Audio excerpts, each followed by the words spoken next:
สบายดีพี่น้องสบายดีเมื่อนี้อากาศดี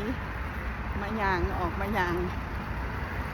งได้เนืองย่างไปเอายาเพราะเป็นย่างลินดอกย่างไปเอายาอากาศดีเย็นสบายเฮ้ยคอยนุ่งเสือนุ่งซ้ำนี่บ่ได้นุ่งเสือแขนยาวหลายวันนี้เพิ่นนุ่งเสือแขนสั้นทางในเพิ่นก็นุ่งเสือเป็นเสือเป็นบ่นุ่งเสือแขนยาวเพิ่นขึ้นหนาวมื้อนี้ทุกเดือนเพิ่นคือบ่หนาวมื้อนี้เพิ่นขึ้นหนาวเบิ่งทายบรรยากาศเป็นฟ้างามๆพุ่นทางน่ะพุ่นฟ้าพุ่นน่ะเห็นบ่พี่น้องถึงฟ้าทางหลังพุ่นน่ะพุ่นน่ะบักงามๆพุ่นบักงามๆเลยพุ่น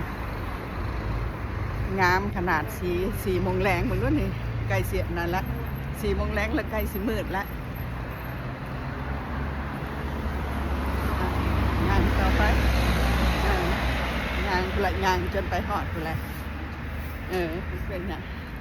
ไปเลยงานไปเลยหากินลมชมวิวชมอากาศกินลมชมอากาศ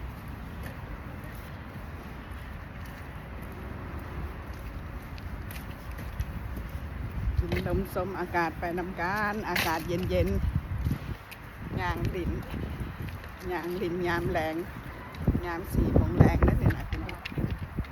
4 โมงแรงอาจมืดครึ้มแต่ว่านะตะเวนกันยังอยู่ไกลๆยังกำลังสตกเนาะตะเวนกำลังสตกโหลมกันลมหน่อยหนึ่งย่างมาซะมันอากาศดีฝนบ่ตกใครแน่คันฝนตกแล้วก็บ่ปานใด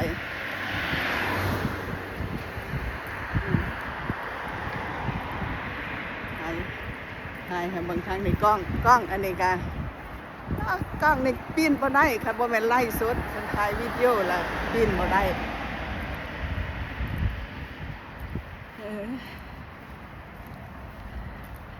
ย่างกันใกล้สิฮอดแล้วเด้อพี่น้องนี่ใกล้สิจับกล้องบ่เห็นหน้าข่อยดีข่อยต้องป้อนหน้าอยู่นี่ป้อนหน้า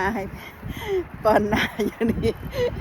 ข่อยมักป้อนหน้าใส่กล้องนะข่อยนะ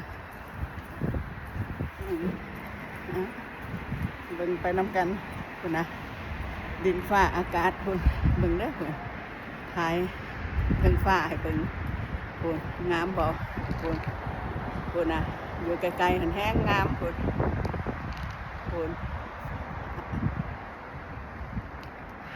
ย่างต่อใกล้สิฮอดแล้วอันนี้เด้อพี่น้องบ๊ายบายเด้อพอกันบัดละบ๊ายบายกดไลค์กดติดตาม